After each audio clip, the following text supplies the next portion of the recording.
E aí, pessoal, começando mais um vídeo aqui, hoje falando sobre a relação do cristão com a cultura. Nesses anos de caminhada cristã que eu tenho tido, não são muitos anos, mas, né, os poucos anos, um tempo razoável, aí a gente tem observado essa questão de como o cristão deve se relacionar com a cultura. Então, muitas vezes a gente vê posturas de extremos, né, posturas erradas em relação a determinadas coisas. Mas eu quero aqui tentar trazer luz para essa questão, sempre procurando trazer uma palavra de edificação, de esclarecimento, né? Talvez tirando a sua dúvida, edificando a sua vida através da palavra e glorificando a Deus, esse é o nosso alvo. Então eu peço que você curta, se inscreva, compartilhe, comente se você gostar, né? E fique até o final do vídeo. Talvez esse vídeo aí talvez não, vai estender um pouquinho mais, mas eu gostaria que você assistisse e pudesse compartilhar e colocar aí, talvez se você não concordar, também colocar nos comentários aí, ok? Qual é a relação, então, do cristão com a cultura? A gente poderia começar já com o que é cultura, importante a gente entender. A cultura é tudo aquilo que uma pessoa, um grupo produz, aquilo que não só é produzido, mas que é cultivado, que é mantido, que é preservado daquela forma, né? E isso vai se estendendo principalmente para as próximas gerações. Essa palavra cultura até vem de um contexto de agricultura, de cultivar, né, de cultivo, de manter, de produzir, né? Então, nós precisamos entender isso.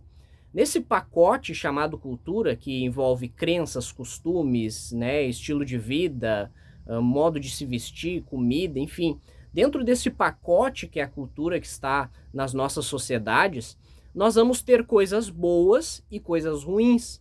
Então, a gente dizer que a cultura é pecaminosa, que a cultura é mundana, às vezes é um termo errado que a gente vai usar, porque a gente está generalizando, sendo que dentro da cultura temos coisas erradas, temos aspectos pecaminosos, principalmente se essa cultura estiver cada vez mais distante de valores cristãos ou da palavra de Deus, mas dentro da cultura, às vezes nós vamos ter coisas boas, inclusive Deus fez através de pessoas que não eram boas, mas ele fez coisas boas, tá?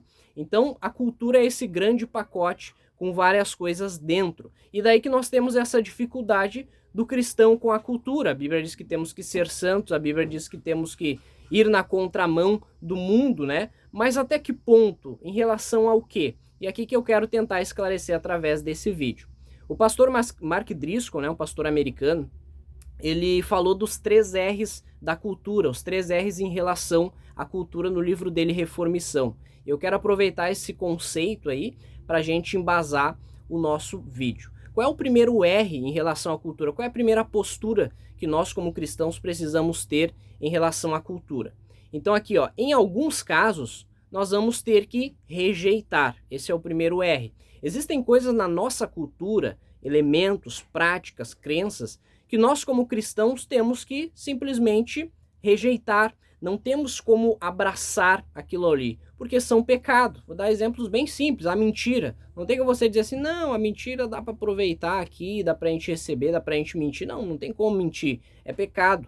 Né? Não tem como roubar, é pecado. Não tem como adulterar, é pecado, né? Ah, a pornografia dá para aproveitar. Não, não dá para aproveitar, é pecado, é adultério, né? É expor uma coisa que é na intimidade, está expondo, envolve adultério, envolve muitas coisas. Então, existem coisas na cultura que nós vamos ter que rejeitar totalmente. E aí que a Bíblia fala do mundanismo. O mundanismo não é tudo que está aí no mundo que é produzido. O mundanismo é aquilo que vai contra os valores cristãos. E é contra o mundanismo que o cristão ele precisa lutar, ele precisa rejeitar o mundanismo, que são esses valores contrários à palavra de Deus. E nesse caso, naquilo que vai contra a palavra, naquilo que é pecado, a igreja ela precisa ser firme e lutar contra o mundanismo para que o mundanismo não entre na igreja. Esse é o primeiro R, aquilo que é pecado, nós simplesmente rejeitamos. Mas existe o segundo R, que é o receber. Então existem coisas que, como estão na nossa cultura, nós podemos abraçar, podemos receber. E aqui tem uma coisa muito importante, que eu quero que você guarde isso, né? Que não é porque um não cristão fez e produziu uma coisa que em si aquela coisa é pecaminosa. Deus usa pessoas más para produzir boas coisas. E a gente tem diversos exemplos. Eu estou aqui gravando o vídeo com meu celular, usando tecnologia. A gente está, né, gravando no YouTube. O que é isso? Isso é tecnologia. Não foi, até onde eu sei, não foi um cristão, um crente que criou o celular, que criou o YouTube, não foi, tá? Mas nós estamos aqui aproveitando isso, que é bom, recebendo isso, usando com propósito que glorifique a Deus, ok? E na Bíblia nós vamos ter um exemplo disso. A própria harpa, um instrumento musical, foi produzida por Caim, pela família de Caim, que era uma família que estava distante de Deus. Então eles criam um instrumento musical que lá na frente vai ser usado por Davi, o homem segundo o coração de Deus. Outro exemplo que a gente poderia trazer aqui, né, bem contextualizar nosso sul aqui, né, a gente que é gaúcho, é o chimarrão. Então o chimarrão a gente recebe como tá. A gente pode usar o chimarrão para glorificar a Deus, a gente toma chimarrão para glória de Deus. E é interessante que, né, um tempo atrás, quando chega aí os portugueses, né, que o chimarrão, a erva mate, tem origem ali nos Guarani, eles viam aquela bebida ali como a bebida do diabo. Por muito tempo foi chamada daquela forma, simplesmente porque os indígenas, que de fato adoravam, né, outros deuses, tinham outras crenças, aquilo ali era considerado algo pecaminoso, algo do diabo, simplesmente porque era feito por eles. E hoje todos nós estamos tomando chimarrão, não é pecaminoso, foi Deus que criou a planta, e o modo ali foi os indígenas, mas nem por isso é algo ruim, algo que não glorifique a Deus.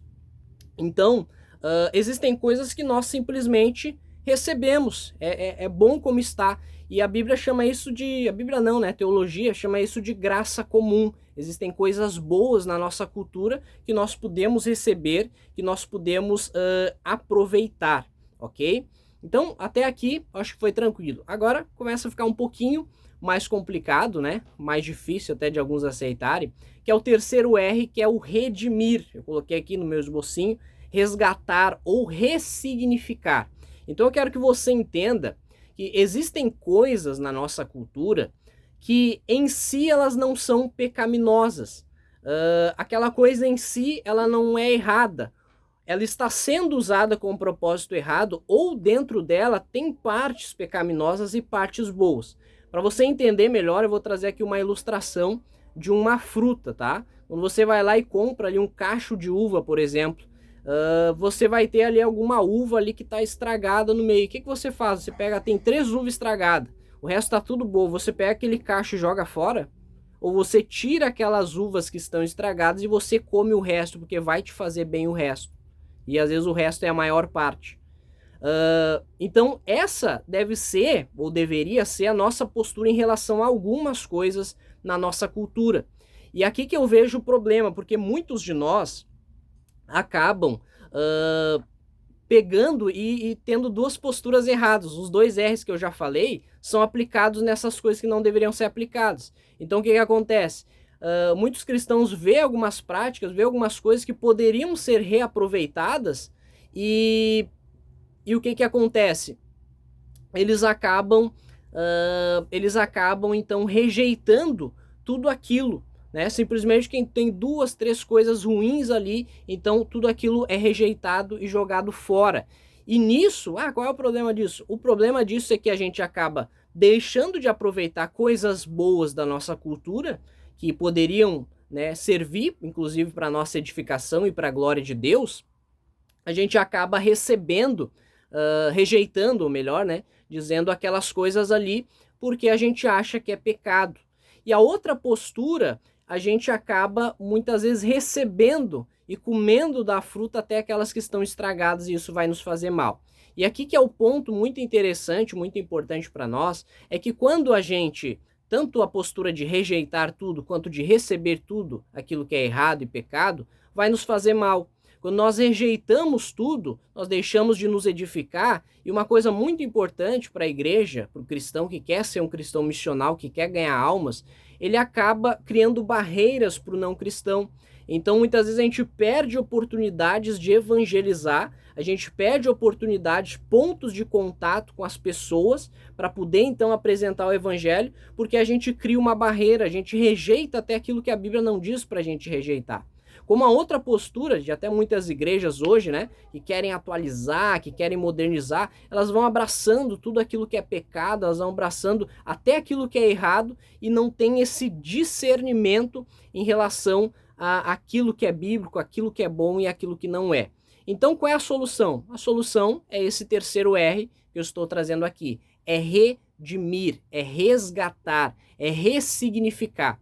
E uma coisa aqui também que é ouro para você, queria que você guardasse muito isso aqui, é que eu descobri, depois de um tempo estudando e analisando e meditando, eu descobri que tanto o erro do religioso, do conservador que se fecha, que tudo é pecado para ele, quanto o erro do crente mundano, né, que abraça tudo aquilo, que está na igreja, mas vive conforme o mundo, tanto o erro quanto de um, quanto do outro é o mesmo. Sabe qual é o erro? Falta de conhecimento da palavra e de apego à palavra de Deus. Falta de conhecimento do que é o evangelho e de apego do que é apego ao evangelho. Por que isso? Porque quando nós conhecemos a palavra, nós vamos saber aquilo que é pecado e aquilo que não é. Nós vamos saber aquilo que é bom e aquilo que é mal. Nós precisamos colocar as lentes, os óculos do evangelho, da palavra de Deus, e enxergar o mundo através da palavra de Deus, para que venhamos ter discernimento de saber até que ponto a igreja pode ir, até que ponto eu devo ir, o que eu devo fazer, o que eu não devo fazer, será que isso aqui é errado, será que isso aqui não é. Então, quando nós estamos apegados à palavra de Deus, nós não vamos cair nesse erro e nós vamos ser seletivo nas coisas e vamos glorificar a Deus e aproveitar as oportunidades missionais, aproveitar aquilo que vem da sociedade que é bom também para a nossa vida. Vou tentar trazer aqui 2 exemplos para finalizar. O primeiro exemplo é o Natal, tá? E o segundo exemplo eu vou falar da festa junina. O primeiro exemplo é o Natal. Eu já congreguei em igrejas onde o pastor dizia que o Natal era errado celebrar o Natal, não podia dar Feliz Natal, não podia ter peça de teatro na igreja, porque o Natal era uma festa pagã, né? A árvore de Natal era do diabo, as cabeças das crianças penduradas, aquela guirlanda. Então trazia todo um estudo para a igreja mostrando que aquilo ali era pecado, né? Aquilo ali era errado. Então a igreja se fechava naquela época de dezembro para o Natal, porque era uma festa pagã, sendo que não tem base histórica e base bíblica para dizer que o Natal é uma festa pagã. Na verdade, o Natal é uma festa que substituiu uma festa pagã, e tem uma grande diferença nisso, tá? Mas entrando aqui, por exemplo, na questão do próprio Papai Noel, né? Então, eu acho que a nossa postura em relação, por exemplo, ao Papai Noel não é receber ele como ele está, e não é rejeitar ele também. Então, eu quero te mostrar a importância de redimir. O Papai Noel existe? Não, ele não existe. Ele não vai vir na chaminé. Nem tem chaminé, né, na nossa casa para ele vir e trazer presente, né? Então, eu acho que não é certo a gente ensinar isso para os nossos filhos.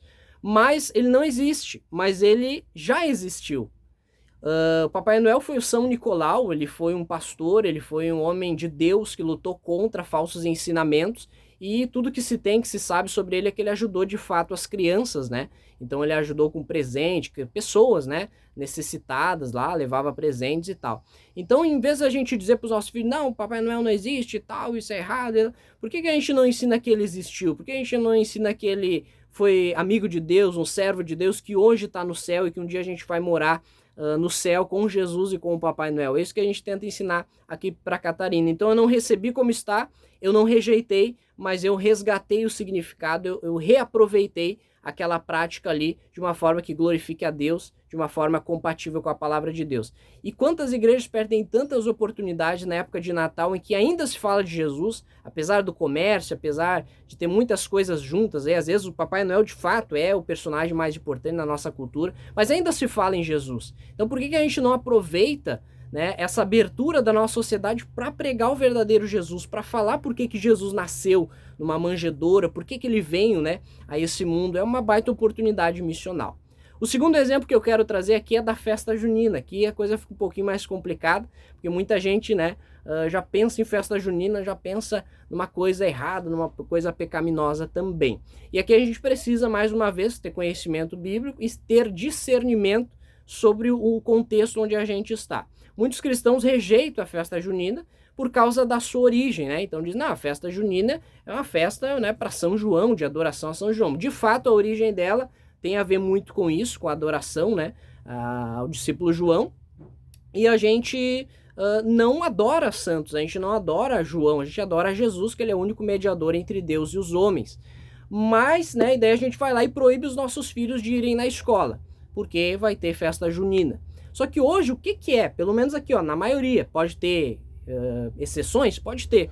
Mas na maioria das festas juninas nas escolas, porque eu sou professor também, já fui em algumas, assim, né? Então, hoje, o que é uma festa junina numa escola? É uma festa caipira. vai ter rapadura. Rapadura é bom, não é pecado, é bom comer. Vai ter pipoca, vai ter brincadeiras. Então, vai ter... dificilmente vai ter algum elemento a São João, ou talvez não vai ter. E então, mas daí você vai argumentar, não, mas a origem dela era pagã. Sim, a origem ela era, mas a gente tem que analisar não só a origem das coisas, mas o que ela se transformou. Então a pergunta é, o que hoje é a festa junina? Se ela é simplesmente uma festa caipira, onde não se adora São João, onde não é um culto ali a um santo, por que um cristão não pode estar ali fazendo a diferença e comendo rapadura para a glória de Deus? Você entende o que eu estou dizendo? Agora, vai ter outros contextos, talvez no contexto de igreja católica, alguma festa, alguma coisa assim, que ali vai ter uma adoração a São João, aí sim, o cristão não vai participar. Mas a gente precisa de conhecimento bíblico e de conhecimento do contexto, o que vai acontecer naquele ambiente ali. Então a origem das coisas não justifica ou não traz o que ela significa, precisamos olhar o que ela é hoje. Um exemplo disso é a calça jeans, a calça de brim, né, que chamam. A calça jeans, quando ela surgiu, ela era uma coisa usada só por marginais, né, só por gente rebelde. Hoje todo mundo usa calça jeans, hoje todo mundo usa uma coisa jeans ali de brim, sei lá. Então é pecado? Não é. A origem dela era considerado algo que todo mundo rejeitava, mas hoje não é mais. Então a gente precisa de discernimento e de conhecimento. Que Jesus abençoe a sua vida. Se você concordou, compartilhe. Se você não concordou, compartilhe também. Que Jesus abençoe a sua vida. Fique com Deus e até a próxima.